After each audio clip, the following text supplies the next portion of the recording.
Hello everybody, it's Simon from Naked Record Club here. Hope you're well.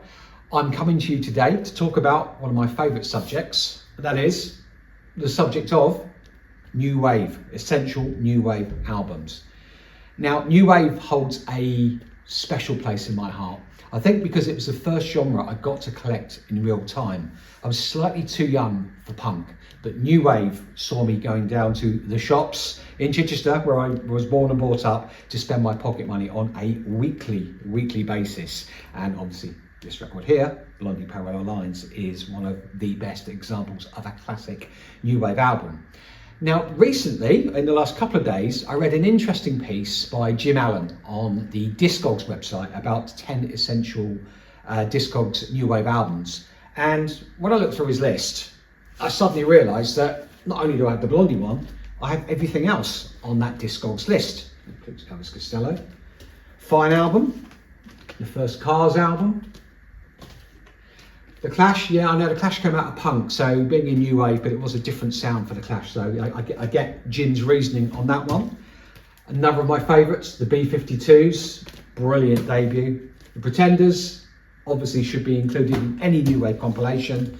Ditto Talking Heads, Remain in Light, produced with Brian Eno, of course. This was a strange one on the Discogs list. I would put this down as new pop, which I'm going to do a little feature on in a future Naked broadcast. So yeah, Rio was in there, but I thought that was an interesting choice. New Order, Power, Corruption and Lies, one of my all-time favourites. And they finished off with a Police album. I probably would have gone with Regatta de Blanc myself, but Jim had put down the Police album. Now, of course, there has to be a reply to that.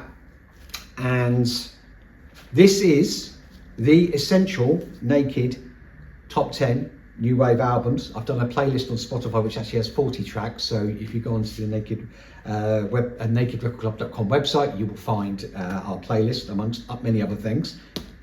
This then, Psychedelic Furs. Now, the Furs get left off of just virtually all punk and New Wave documentaries and lists. Their first album, in fact, any of their first 3 albums could have fitted into this New Wave list, but yeah, this is an absolute classic, the first Psychedelic Furs album, so that's number 1 in the Naked Top 10 New Wave. Second up, those that know me will know that I'm a big fan of XTC, and Drums and Wires is special because it was the first album with new guitarist Dave Gregory. Brilliant guitar interplay on this record, which has really sort of inspired many bands, even up to things like Future Heads and Kaiser Chiefs in the early 2000s, sort of kind of rebooting of the New Wave sound. But XTC's third album, Drums and Wires, certainly deserves a place in the New Wave Top 10. Next up, the sound of Young Scotland. Yes, it's also a brilliant New Wave album. Orange Juice's first album, You Can't Hide Your Love Forever. Can't recommend that one enough for a New Wave Top 10. I think more than having that New Order album, maybe the Joy Division Unknown Pleasures should be in a New Wave. It certainly wasn't a punk record, but it stood alone as a brilliant record, and obviously stood the test of time really well. I think Depeche Mode, the first album, obviously penned by Vince Clarke, should be in a top 10 of New Wave albums. Speak and Spell is wonderful and remains wonderful. Yep, okay, so it came out of Two Tone, but Two Tone was certainly a part of New Wave. First Specials album, just again, fantastic from start to finish. The Jam, this was actually their third album. The first 2 obviously came out at the end of punk, but I think when Raw Mod Cons, they really found themselves, and this album still speaks very strongly today. Love that record. r.e.m, this is from 1983. I think the New Wave era, probably 78, 1983, I think, to be allowed to be in this New Wave list.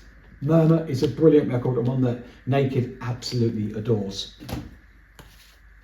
We're going to have a Cure album. I have Cure in most of my compilations, and as many people know, we've released a Cure record through Naked Record Club. 17 Seconds was a huge stylistic change to the Cure's first album. Came out in 1980. It's got a forest on it. Absolutely brilliant album. That has to be in a New Wave Top 10. And Aztec Camera, Highland Hard Rain, an album that for me meant such a lot when I was still a schoolboy. So yeah, that also finishes off our top 10.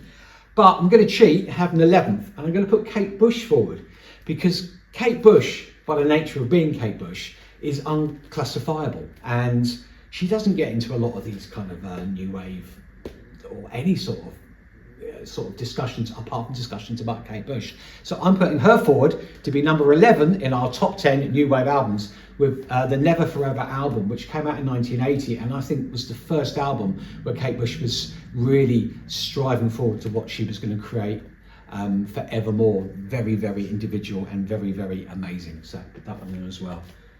Okay, so that is the Naked Top 10 Essential New Wave Albums. Have a look at our website, because over on nakedrecordclub.com at the moment we have a sale, a half price sale, where you can get our records for €20 or less at half price. We have deals for 3, 4, 5 records, which take them down even cheaper. So please go and have a look there, and yeah, search out our top 10 or top 40 is on the Spotify playlist. Thank you very much for watching. Bye bye.